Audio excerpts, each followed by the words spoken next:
You want to come say hi? She's making a lot of noise back there. She's You wanna say desperate hi? for attention. Say hello. Say hello. Woo! Look at this big old fluff ball. I don't know that we are live. Hello? Oh, we are. Hi. How are you guys? I'm not good. Thanks for asking.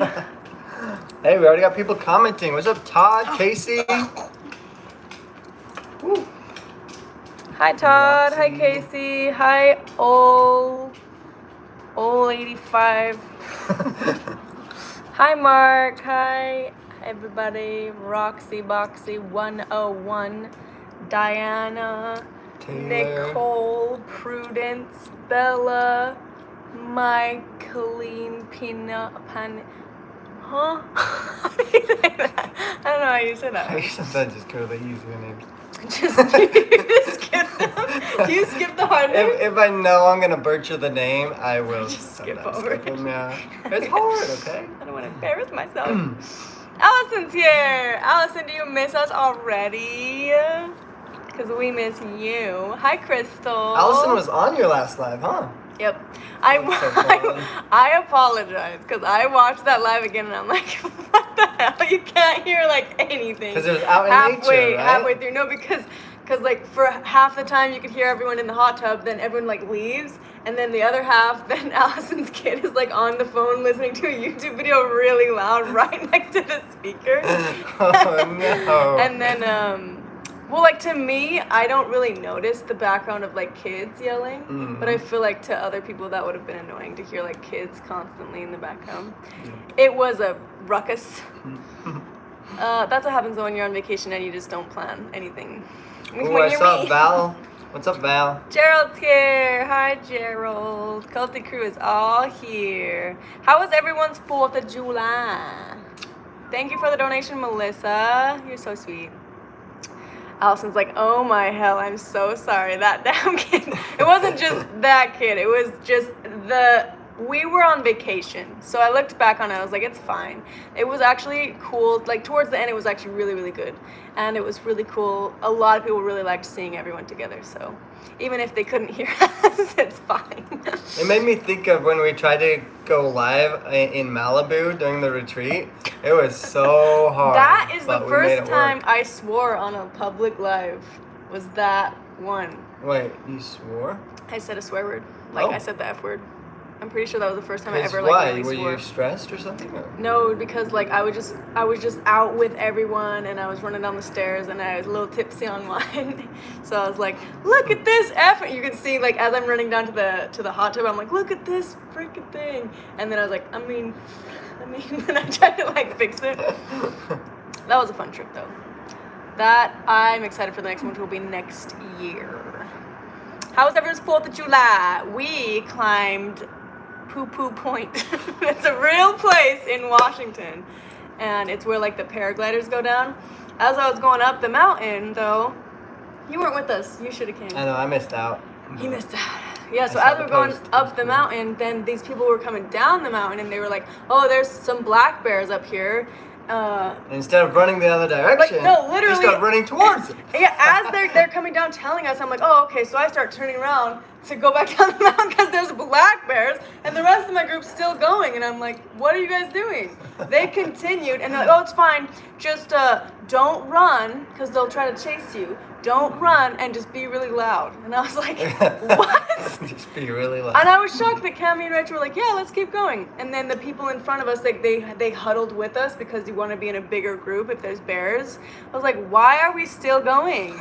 And we went up and we saw them. There was 2 of them. I think it was a mom and a baby. And then we had to go around where they were at and then come back down where they were at. But everyone was just going. They didn't even care. This one dude, he did not give 2 shits. Like, he was all alone, and multiple people told him there was bears, and he didn't care. He just kept going all by himself. Dang. What a But brave guy. I No admire one him. died. I think no one died. Actually, I don't know. Denise! Denise What's is up? here. Yeah. Thank you for the memberships. I cuss all the time, says Bryce. For a long time, I didn't cuss on my public live streams because Why? my parents watched them. Oh, isn't that funny how they still kind of control us? They a little don't much bit? anymore. I was actually thinking about it today. So I haven't been, this is going to get a little personal. I have not been posting videos for a month. It's been, I think, a full month. I've only been doing live streams because I just, lately I've been going through this like lull. And also I'm kind of, I don't know if you're going through this right now, but so Mother's Day happened, Father's Day happened, Mom's birthday and Dad's birthday happened. Did you get any emotional turmoil from any of that? Well, only on Father's Day because I ran into Dad. On Father's Day? I don't think it was on Father's Day. It was like right before Father's Day or something. Oh, what happened? Remember, I talked about it 2 lives ago, I think. How it was just, it felt really awkward because the things that he chose to talk, because after not talking to him for like a whole year, and certain things he's decided to talk about made me feel like he was just prying for degrading me or like make me feel like I wasn't as successful as I should have been and stuff. So it was a little bit sad, but this that was is literally all, this is what I've been crying about and going through the emotions of, and I think part of it is because it was Mother's Day, Father's Day, and both of their birthdays. But I also think that I've had, I don't know if you go through this with relationships, where sometimes you go through a relationship with someone and it brings up your childhood trauma. Oh yeah. You know what stabs me really hard is, I do talk about my parents a lot. I talk about a lot of things that I don't like, and then hearing that I am like almost being a little bit like the way that I describe my dad that I don't like, that really gets to me. And it's whenever I feel like I'm recreating or like repeating mom's behavior in a relationship, I just want to get out of the relationship so fast, because my whole life I knew exactly what I didn't want. That's all I knew, though, was what I didn't want. It's hard because it's like you know what you don't want in a relationship, but you don't know the healthy things that are going to help so that toxic doesn't happen. It's like what the example I use all the time. Like, would you let a heart surgeon work on your heart if all they knew was what not to do? That doesn't mean that they're going to be a good... Like, you're not going to be good at relationships just by not knowing what not to do, right? Yeah. It made me think almost the exact same feeling as when you were listing off the narcissistic traits, and then you listed one that I knew that I had, and I was like, no. Like, but that no, was scary. everybody, I feel like everyone relates to at least one narcissistic trait, and if you say that you don't, then you're lying to yourself. You're not being honest. I really do think that, because even if you don't have that trait, maybe you did in the past, or maybe you relate a little more to one. Like my one narcissistic trait that I really relate to is the jealousy, comparing myself to others and being jealous of others. I do have that one. I will admit that one. But you're not a narcissist. You're not someone with NPD unless you have at least 7 of the 9 traits, I believe it is. But we're all human beings. We all have human, we're all human. We all can have toxic tendencies, is what I'm saying. But my major thing that I've been really, really trying to work through is the thing that's really been bothering me so much about our parents is that we can't just like fail and go back home and have them hold us and be like, we love you, you're human, we want you to do your best. We have parents that not only are like, no, like they want to see us fail. They're not only just wanting to see it, they're like excited to see us fail. Like they're waiting to see us fail so that they could, and they get happy when we fail. They get happy when they watch us struggle. They get happy when we fall down, because then they get to use us as a bad example for our siblings. So it's like, it's not even that we don't have supportive parents. We have parents who want to see us fail. They're like prying on our downfall. And so I feel like I'm realizing now how much that's fucked with me. Like, always feeling like I have to be on my best, like I'm doing so good. Like, and a lot of people who leave the order pretend that they have all their shit together because, God forbid, they fall for 2 seconds and then the whole family's like, look at them laughing. And like, this is what happens when you leave a cult. You end up like Eskels, And I feel like that's really, really messed with me as an adult, to make me feel like even in my adult life, I can't ever fail or let anyone know that I'm failing, because then it's going to be used against me in the court of law. It's like so serious though. And I've noticed a lot of other people who leave the order have that same sense of stress and almost like pressure that they put on themselves. Even though the sad thing is, it almost feels like I'm wanting the approval of my parents. Why on earth would I care for the approval of people who think that low of me? But it's because it's through the extension of you're trying to do it for your siblings, you know? Yeah, I it is feel true. like a lot of the times when I'm trying to put my best foot forward so they can kind of see that I'm doing fine out here, it's not because I want my parents to be like, oh, darn it, why is he doing good? But you It's do because want of your my parents to siblings. not talk bad about you to your siblings. Yeah, That's part true. of it. But the reality is they're always going to talk bad about you. Yep. No matter how good or how bad. Because I've seen it myself. Look, I'm doing good. Oh, She's homeless under a bridge. No. So it's like, oh, she's doing bad. Look at her. Her finances. She's struggling. It's because she left the order, and God doesn't provide for people who leave the order. Okay, now I'm successful. I'm doing great. Oh, she decided to turn and give up her celestial salvation ticket to heaven for worldly things. No matter what, damned if I do, damned if I don't. So it's like, and I think that a lot of people live like that though. Like people that I've even met out here, they try so hard to please their family that it's like so unpleasable that it's like, just live your life. Don't care what they think. And here's another thing too, I'm like, for a while, I wanted Dad's approval. Why do I care so much what a guy who's sleeping with his sister and having kids with his own sister? Why do I care what that person thinks if they think that I'm successful or not, or I have a fulfilling life? Mm-hmm. Does he have one? Did you have to think of that? I don't know. Yeah. So that's why there's been a lot of stuff going on in my brain, and I am trying to go back to therapy, but I think that I'm not ready to like rehash it all in my therapy appointment. Yeah. Isn't therapy kind of tough? Because I've had the same feelings where I have a therapy session, talk it all out, and feel amazing. But other ones where I go and I kind of like reopen a lot of wounds, and I leave the therapy session being like, wow. Sometimes it is. Sometimes, sad. Oh shoot. Sometimes I leave my therapy appointment kind of like wounded. And one time I got mad at my therapist. And I went to my therapy appointment the next time and I was like, I didn't like how you said this last time. And he was like, what did I say? I was like, you said, and I said word for word what he said after I said something. And I was like, and I feel like you were invalidating what I was saying. Like, I felt like I was fighting with my therapist. And he's like, no, this is what I meant. And I can see how you took it that way. But it was literally like, I felt like he was saying, I can tell you the whole thing. I felt like he was saying, why do you do what you do?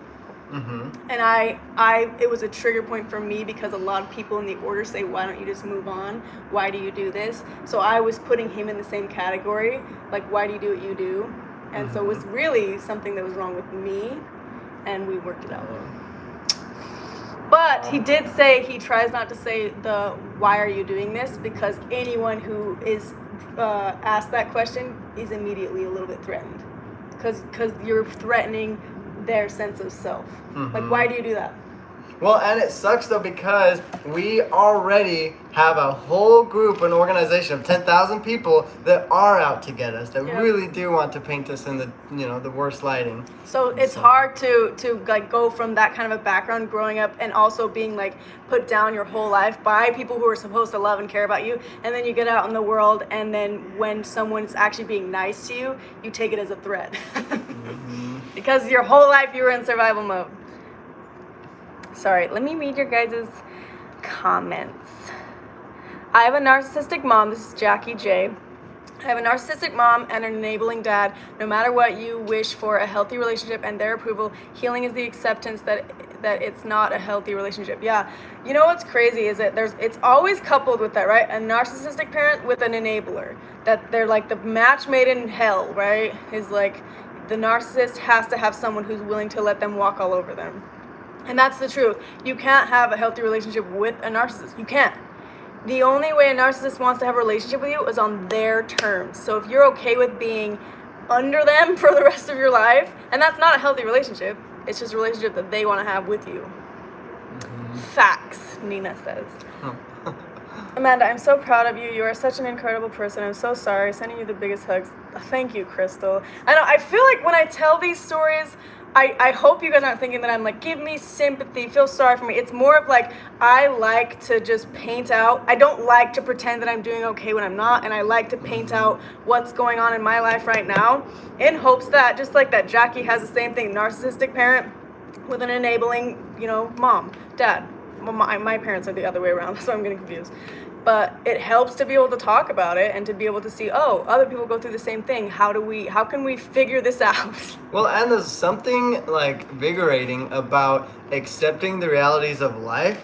Because if you're just playing pretend and acting like everything's sunshine and rainbows all the time, then you're gonna crash, and I feel like it's gonna make things even harder. It's not real. You know? Yeah, it's not. I always hated following the YouTubers that were always happy. I'm like, Yeah, you're never not. had a bad You're day. not always happy. The reality is, like, without sadness, there's no happiness. Without happiness, there's no sadness. Like, you have to be going in the motions. But and no one there's has a perfect life. There's a purpose for that, though. Like, I don't think your good days would feel that great if you didn't have such low bad days, right? Yeah. So it's like those ups and downs are a part of what this life journey is. You know? Eskel asked a question earlier that was interesting. Like, what was the best day of your life? Hey. I'm also thinking. No, I was That's good. thinking how that was meant for his video. I I'm have still a bunch thinking of about it, juicy though. questions to ask her The on my life. best day of your life and the worst day of your life. I can think of Oh, this the was worst- from a long time ago, I guess, huh?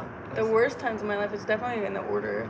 Well, there's been some stuff lately, actually. There's been, it all has been pretty bad. My whole life. Just But kidding. in comparison, kidding. though, I don't think it can be as bad because at least out here, like, you're the one in control. You're the one calling the shots, I'm the right? only one to blame for my sadness. Just kidding. No, yeah. So the most depressed I'd ever been in my life was in the order at 17. It was a really, really dark place that I was in. And a lot of, you know what I also hate about my parents?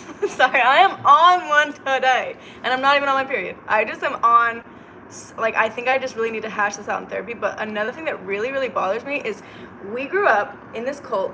We only knew what they allowed us to know. We were fed all the stuff that they wanted. We were so controlled.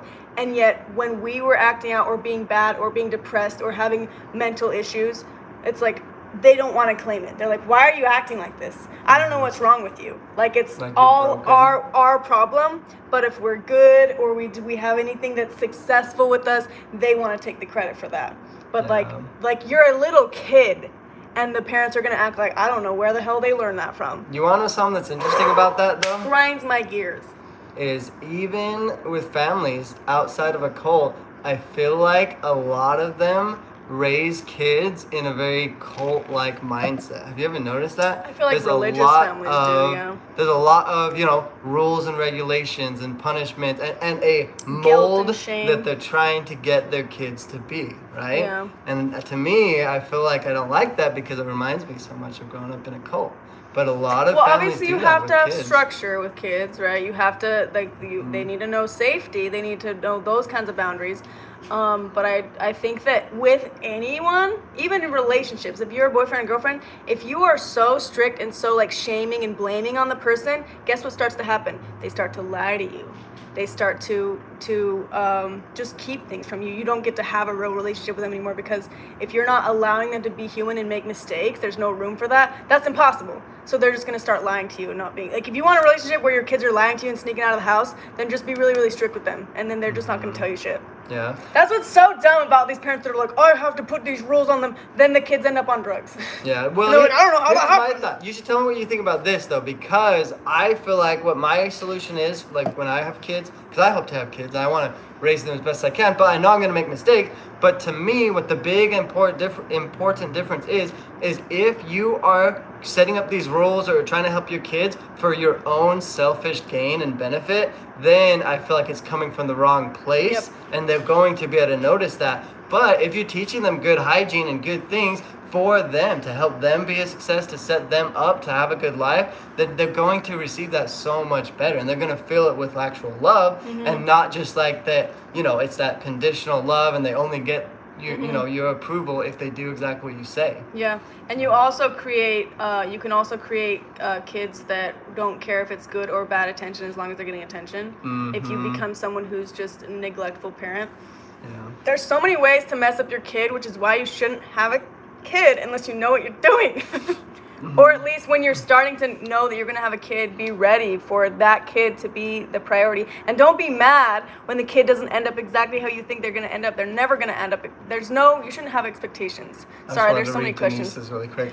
Hey, Eskel, after talking about adrenaline sources on the island, My phone keeps suggesting things. Apparently, we have a skydiving place I didn't know about. Isn't that kind of That's creepy? cool.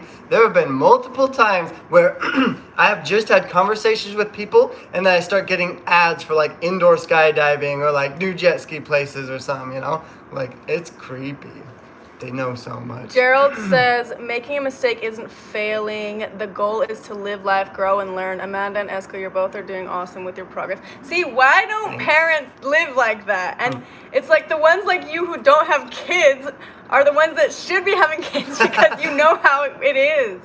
And that's the thing is like failing, falling down, making mistakes, that is where you grow. Yeah. But I don't know, I just hate the whole idea of like, I don't know. I just get too heated on these subjects and I don't know how to necessarily like work through it. That's the problem, is like it's bothering me. I don't know how to work through it and I just need my therapist to help me. But sometimes I feel like my therapist doesn't know how to help me either. Sarah says, I appreciate your being real and raw. You create a space for others to be the same. It's healing. And this is why I'd rather just talk it all out here, because I know there's multiple people there's a reason why you guys follow this channel. It's because you're going through the same stuff. We're all in the same boat. Hopefully we're healing at some rate. Calvin says, I learned to lie because of this same thing. Is that Calvin? Oh, right here. And he Calvin also said it Wayman? up here, Calvin Wayman. If you guys know Calvin, we did an interview with him. If Calvin. something great is happening, it's because this one true church is awesome. If it's bad, it's because you are bad. Yep. That is so messed up, though. It's like what a way to like shame and guilt your kid till they just die. I've been out of the cult for it'll be 10 years, July 25th, and I still struggle with this whole shame and guilt and you're not good enough, you're not growing fast enough, you're not, and then comparison, because that was the inner voice in my head, was my mom and how my mom talked to me. Exactly, Eskels. My family was a cult, didn't even need a religion. Really? You guys didn't even have a religion and they were like that. I guess narcissism can be anywhere, though. No, it really can, because that's just an individual's, perception of the world. That's what's insane, though, is narcissism is usually bred into the person. So usually it's from childhood. Comes from their parents or something? It's from either like being treated like they're better than the rest of the world, put the kid on the pedestal, or like there's like so many ways to make your kid end up on a How would our dad get it then? Narcissism? He was neglected. He wasn't put on a pedestal. He was When at the bottom of the barrel. so there's multiple ways of having it, but there's like if certain needs are if you're getting too much gratification in one area or not enough in another area, I have to show you the whole website that I read on that. But dad was also raised in an environment where men, just for being men, are better. And Okay, us so women it don't get the always felt a priesthood. sense of- We are always going to be underneath the man. So for no reason at all, because you're born with a PP, then you are automatically 12 steps ahead of us women. So and I saw this a lot. And you know what's crazy is I was so used to it in the order, but when I left and then came back to start talking to people who just left the order, I'm like, whoa, were these guys always sexist? Or was it just that I was also in this world, so it didn't feel sexist? It didn't feel like it was just God's plan, right? Then you leave and then you hang around them again and you're like, whoa, God's plan is he hates women, I guess. Anyway, that's why I think I think most men in the order, it's hard for them not to be narcissists because of that, and because you're around and raised by narcissistic men. Dating. Don't a lot of girls I keep thinking, I try to put myself in a girl's shoes, right? And I feel like if you really break it down, it's very easy to feel like God was trying to give women the hardest test, That's what I always thought. They go through the most pain. They have to go through a lot of challenges that guys don't have to go through. When I always thought that I did something wrong in heaven to be put on this earth as a woman. Aww. Yep, even in the order, I thought that I in the previous life pissed off God. But I was like, at least I was born in the order. At least I didn't piss him off enough to not be white on the outside, because then I go straight to hell. That's what they believe. So that's another thing. It's like you believe in this whole like chart system even before you're even on this earth, because they teach that whole story of how people who aren't white are just they're fence sitters and they're going to hell. Isn't it so silly too? Because by that belief system, then there's basically no point in actually making life decisions, because you're predetermined what's the where you're point of gonna them go. even being good then? What's the point of them even you've doing? already had your spot chosen out because you were so good in the previous life. But see, that's also a way where dad had no chance of kind of not being a narcissist, because he's not only taught that he's better than women, he's also taught that he's better than any other race and anyone who's not in the order. So there's all these checkpoints that dad's better than the rest of the world, so he believes that he's the best. So multiple reasons as to why. Mood and food with Val. Yes, Gerald has a YouTube video, another one that I think that he just came out with that I kept saying that I was going to put on my Instagram. A new food one? Yeah, so I'm going to link that to my Instagram so that you guys can go over to his channel. Heck yeah. What did he make this time? T-Peasy's like, well, I guess my black ass is going to hell, LMAO. Hell sounds more fun, honestly. You listen to all these righteous people that are going to heaven. Does it sound fun? Paul and his 27 wives, boinking his sisters and nieces for the name of the Lord. Like, if that's what God wants, I don't want to be anywhere near that God. You know what I mean? So I will join you in hell. Sounds better down there. Anyways. Narcissistic personality disorder root cause is difficult to discern. I honestly believe that majority of them are created, but I have also personally seen ones that were born that way. That's another thing too, because like the more research I've been doing about it is they say that psychopaths are born and narcissists are more likely made, but all psychopaths are narcissists. So if a psychopath is born, but they're all narcissists, then that also means that that's born into them, right?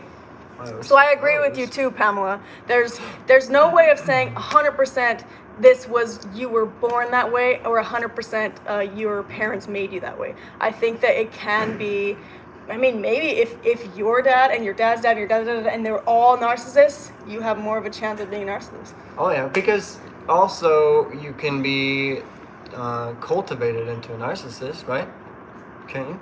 Or is that something that you can only be born with? No, you can be bred into a narcissist. Well, like dad. That goes back to my question of, environment versus nurture. Nature versus nurture. Nature versus nurture. Which that one has the bigger effect? Yeah. Okay, Crystal, we're gonna have the best party in hell. Exactly. My mom always hated when I'd make jokes about going to hell. I was like, what? You guys are making jokes about going to heaven. They're the ones you ain't gonna that make have it. Cultivated this such a negative connotation of hell, man. They're the one that's like, your loving God is plotting all these evil ways to torture people down in his basement. Like, what kind of a God is that? Yeah. Like, why would I be fighting so hard to get back to heaven to this God that's like, oh, the color of your skin's 2 shades too dark. Oh, you didn't live polygamy and sacrifice all you could for me. Oh, you didn't starve to death. Oh, you know what I mean? That makes me think of, have you guys seen the TikTokers that do these lives and let people like call in on them? And they'll be like, so do you think someone in a loving relationship, if they are willing to burn your house down when you don't agree to them and do what they tell you to, then they even loved you in the first place? And everyone will always say, no, they never even loved you to begin with. Then they'd be like, well, isn't that the same thing that God is saying when he says you're going to burn in hell if you don't follow his rules? And they're like, God does love you. Even though he wants to burn you in hell. He just wants you to make the right choice. Calvin says, I totally can see that narcissists are mind. I've really been diving into narcissism in Mormonism in prep for my podcast. Mormonism is breeding ground for narcissism. Yes. Tell me when your podcast is made, because I have a lot of points I want to make on that. And I agree that a lot of narcissists are bred. Also because I do think you can change from being a narcissist if you catch it early. I honestly think it's like a lost cause for the older generation. It's really hard to teach an old dog new tricks, right? A lot of older people are like, I'm set in my ways.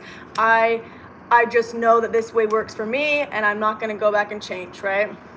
And when you really, really are like the top tier narcissist, you don't think that you need to change. So it's even harder. But if you're younger and your brain's still developing and you're still like open to change, I think you have more of a fighting chance to erase the, Well, and that doesn't also come to your environment too, because if you've been a narcissist your whole life, very likely a lot of your friends are going to be encouraging that and basically that type of behavior, helping for you to stay that way.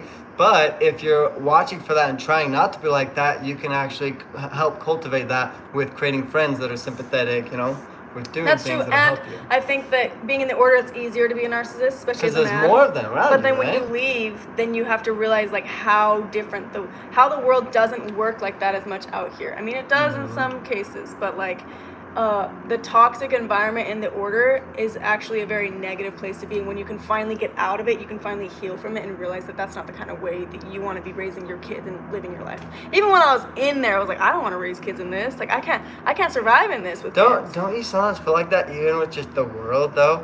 How crazy the world is with how the economy is going to shit, how like money's becoming less and less valuable. It's like, are we that confident in bringing kids into this world?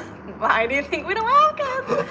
Also, it's like when you come from a cult, like where we came from, you come out here and you start to see how a lot of things are culty out here too. But the normal eyes don't see it as well because just like when you're in the cult though, when you're in the cult, you don't see it. Nobody in a cult knows they're in a cult. By the way, when I was in the order, I would never call it a cult. And when I left, even saying the word cult, I'm like, this sounds wrong. It sounds wrong, but it's true. It is a cult. Even like I didn't even call it abuse. The stuff that happened to me, I didn't want to believe that that's what it was. To have to realize and accept and recognize that that's the kind of that's the childhood you had. You were abused. You were in a cult and you were abused. But so then you get out of that, you realize, okay, so that's culty, that pyramid type of scheme, one person telling everyone else what to do and no one can question them, that's culty. And then you come out to the real world and you're like, whoa, some of these 9-to-5 jobs are pretty culty too, where like even you can't even have like a sick day, like how dare you, and people are like bragging about like coming into work with a broken arm, like what is this for? This isn't even for God. This is for what? And then there's also like the government. The government is definitely another form of culty mindset. Yep. Anyway, that's the end of my TED Talk. Okay, we just hit 30 minutes, so I'm gonna start getting my thumbnail ready for my live. I'm sorry we always talk about narcissism, you guys. I just really like this topic, especially when I'm talking about my parents. I would just die though if my kids had a YouTube channel and they were constantly talking about how narcissistic I am, and I was just like, It's like, come on, just admit it. Do you know how to simply discern whether something is a cult or not? Ask them what happens when someone leaves or tries to leave. Yes, that's a very good way. Also, if you're ever in a group where they are ever teaching don't question, it's a cult. It's a cult. If you are taught to not question a person, because everyone should be held accountable. Everybody should be able to be questioned. You, me, everybody. Your kids, your parents, your grandparents, everybody. If someone's all of a sudden saying don't question it, then it's cult mindset, cult mentality. Same thing, that's a very good point, Pamela. How they're treated when they leave. Are they treated as less than? Are they treated as their salvation is being lost? Are they treated as now they're not a part of the group anymore? Then that's also a cult-like mindset. Thank you for reminding me, meeting Megan. I've really not been in the mood to talk about the numbered men, but since we are on Culty Cup of Coffee number 82, we do have to talk about the number man 82, which honestly, I don't even know much about him. He's in the DeFay family. Remember when we talk about the DeFabrizios, the DeFays, they're of the Italian bloodline. Fred Kingston's in the, I believe he married in the DeFay family, and how a lot of the Kingston men didn't want, like no one wanted to touch the DeFabrizio family because they're Italian bloodline. It was too dark for them. So that's the family that this number 82 is in. Sports fans are cultish. I know, honestly, like a lot of people can accidentally be cultish. Gerald says, someone sent me a Mongolian beef recipe, but I lost it. I feel so bad. I did make a version of Mongolian beef. I'll do better. Ooh, you can make that? That sounds like very skilled. Oh my goodness, have you heard? Philip Kingston says, we get told to question everything.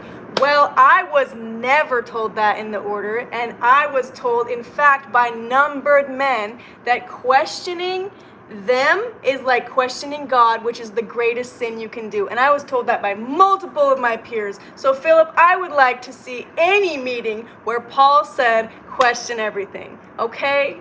Okay, have you heard the question at all? I in would the have order? posted it somewhere if I I was told That would that be so good to questioning see. was like questioning God, and it was one of the greatest sins. I was told that. Here's in the order, reason by why numbered I men. don't acknowledge a lot of Philip Kingston's or Kingston's post on here is because of they won't put a representative for the order. Even Philip, he's kind of, I guess, in a way representing the order in some way or whatever, trying to say things that he thinks the order would want him to say, but they don't have an official representative. There's no possible way for us to get someone I thought to Kent really was. speak for the I order. thought number 26 was a representative Well, for the order. he's the And closest thing they he claims have that they're not to representative. racist. And it's Yeah. like, we're not racist. We just don't let anyone in heaven except for the white ones. But we're not racist. Okay, well, that's So- why it's hard to have a representative from the order who's honest too, because it's like you're gonna look bad if you're honest. Even if they're dishonest, like I just wanted someone to interview from it, just to be able to either catch show them their in their face and lives talk or about it? have someone to represent it. But I really don't think that they ever would, and I've tried to ask people, and I've Shoot. tried interviewing people in the order, but it never goes well. My phone might die, so Well, we're at 30 minutes, Yeah. and I just got mine already. if you want to watch We're this gonna and continue it over, here. Philip, you can preach on over to Eskels' channel. If you'd like to be on the channel, then feel free. I don't want you on my channel. You can go on Eskels' channel. I actually stopped interviewing people that are From the order? currently in the order because there's been so many times where they'll backtrack on what they're saying. Mm-hmm. But if you want to go on Eskels' channel, But take I do think that it would be fascinating to actually hear a real representative from the order try and defend themselves, because it doesn't make sense to us on the outside. And so they don't want to be put on the spot. They must have time to construct their lives. That's a good point, Pamela. And they're free to make their own channel as well. But okay, we're going to close this one out, and then we're going to go on over to Eskels' channel. I'm really scared that this is going to die, so hop on over to Eskels' channel, and I will be posting Gerald's channel as well on my... Sorry, Mark, were you asking a question? Imagine if they met the real Jesus. Here's a hint, he's a Middle Eastern man. I love when people bring that up. Yeah, you know how shocked order members would be if They see will- Jesus they- walking they'll up to them and they're like, "Oh!" Mark Lee. Okay, let's head over there and we will talk. Are you on live chat, Amanda? I am on live chat. Am I missing? Here, we'll go over to Eskels' channel. Sometimes it's easier to read the comments on there because there's not so much going on. Okay, love you guys. I'll see you in like 5 minutes. I'll miss you.